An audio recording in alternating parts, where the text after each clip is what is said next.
কাল আমার এসএসসি পরীক্ষা কেমন হলো, পরীক্ষা দেওয়ার আগে আর পরের কিছু মুহূর্ত আমার কেমন কেটেছিল জানতে হলে কিন্তু অবশ্যই আজকে পুরো ব্লগটাই আমার সঙ্গে থাকতে হবে। গুড মর্নিং সবাইকে।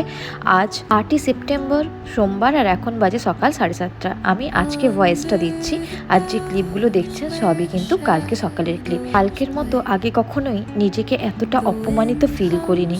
কালকে আমার নিজেকে এত বেশি অপমানিত ফিল হচ্ছিল, আবার পরীক্ষায় বসার জন্য 6 বছর চাকরি করে সেম যোগ্যতায় সেম পদে আবার পরীক্ষা দেওয়ার জন্য নিজেকে আমি নিজেই ক্ষমা করতে পারছিলাম না। এতটা অসহায় ফিল হচ্ছিল, যে ফিলটা আমাদের হয়েছে সেই ফিলটা আমি চাই না আর কারোর কখনোই হোক। সকালে উঠে চা খেয়ে রান্না বান্না করে খেয়ে দিয়েই কিন্তু আমি ঘর থেকে বেরিয়েছিলাম। বেল্লা থেকে আমি বেরোই 9টার সময়, আর আমি ঠিক 9:45 নাগাদ পৌঁছে যাই ইন্দা গার্লস স্কুলে।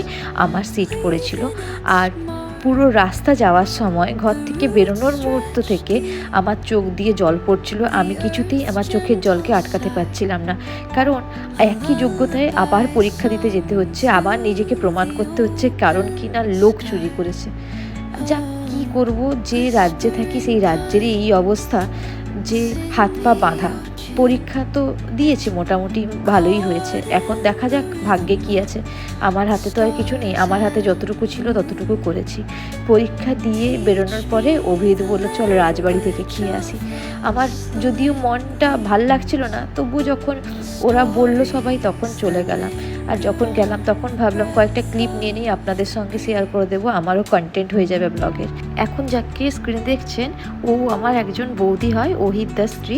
ওরও সিট পড়েছিল ইন্দা কলেজে।